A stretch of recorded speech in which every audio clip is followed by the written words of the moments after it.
warahmatullahi wabarakatuh. Alhamdulillahilladzi anzala ala abdihil kitaba wa lam yaj'al lahu iwaja qayyiman liyunzira ba'san syadidan min ladunhu wa yubashshiral mu'minina alladzina ya'maluna sholihati anna lahum ajran hasanan makithina fihi abada. Amma ba'du. Puji syukur kita atas kehadirat Allah Subhanahu wa Ta'ala. Allah Subhanahu wa Ta'ala yang telah menciptakan bumi sebagai hamparan, neraka beserta siksaan, dan surga beserta keindahan. Dan Allah Subhanahu wa Ta'ala yang telah menciptakan langit sebagai tiang, matahari sebagai siang, dan yang telah menciptakan makhluk yang tanpa terngiang-ngiang.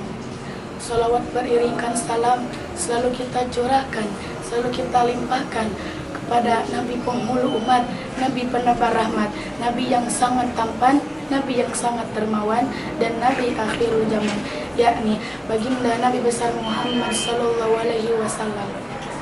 Nabi Muhammad sallallahu alaihi wasallam yang telah membawa kita dari zaman jahiliyah hingga zaman Islamiyah, dari zaman kegelapan hingga zaman terang menerang seperti saat ini.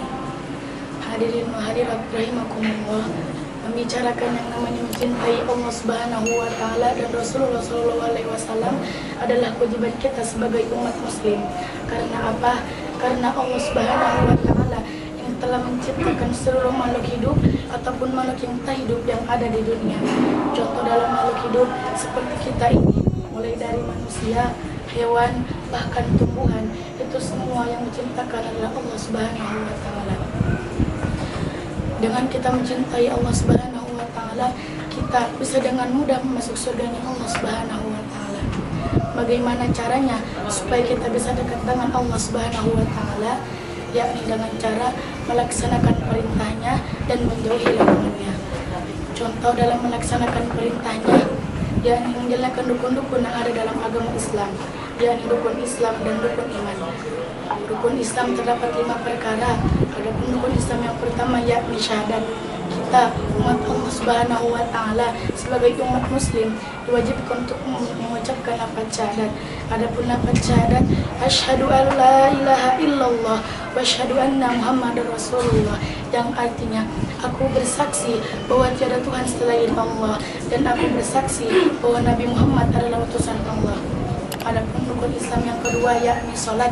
Salat adalah kewajiban kita sebagai umat Muslim. Adapun salat yang diwajibkan yakni salat fardu yang dilaksanakan 5 waktu dalam sehari, mulai dari salat subuh, salat zuhur, salat asar, salat maghrib, dan salat isya. Itu semua wajib dilaksanakan. Apabila kita meninggalkannya, maka kita akan mendapatkan dosa dari Allah Subhanahu wa Ta'ala. Adapun rukun Islam yang ketiga yakni zakat. Adapun zakat yang perlu kita ketahui yakni zakat fitrah. Zakat fitrah yang dilaksanakan pada setiap bulan Ramadan yang bermanfaat membersihkan diri atau membersihkan dosa kita selama kita berbuat di dunia. Adapun rukun Islam yang keempat yakni puasa. Kita diwajibkan untuk melaksanakan puasa Ramadan yang dilaksanakan pada sebulan penuh 30 hari. Apabila kita berhalangan, maka diwajibkan untuk mengqadha. Adapun rukun Islam yang terakhir yakni pergi haji bila mampu. Rukun Islam yang terakhir ini disunahkan untuk dilaksanakan apabila kita memiliki rezeki lebih, kemudian ditabung untuk melaksanakan pergi haji dan diwajibkan untuk melaksanakannya. Akan tetapi apabila rezeki keseharian kita pas-pasan, maka tidak diwajibkan untuk melaksanakannya. Sebagaimana Rasulullah SAW bersabda, qala Rasulullah SAW, kun ma'allah fa'ilam tastati'u kun ma'aman ma'allah, yang artinya dekatkanlah Allah. Apabila tidak bisa dekat dengan Allah, maka dekatkanlah orang-orang yang dekat dengan Allah. Dalam hadis di atas sudah jelas menerangkan kepada kita semua bahwasannya dekatkanlah Allah Subhanahu wa Ta'ala dengan cara melaksanakan perintahnya dan menjauhi larangannya. Apabila kita tidak bisa dekat dengan Allah, maka dekatkanlah orang-orang dekat dengan Allah seperti para ustadz, kiai, para ulama, dan para habib lainnya. Selain kita mencintai Allah Subhanahu wa Ta'ala, kita juga diwajibkan untuk mencintai Nabi Muhammad SAW, karena beliaulah yang telah membawa umat muslim dari zamannya dicaci maki, zamannya diinjak-injak, zamannya dihina-hina, sampai zamannya merdeka. Itu semua yang berjuang adalah Nabi Muhammad SAW. Mungkin hanya itu saja yang dapat saya sampaikan. Kurang dan lebihnya mohon maaf. Wabillahi taufiq wal hidayah, waridha wal inayah.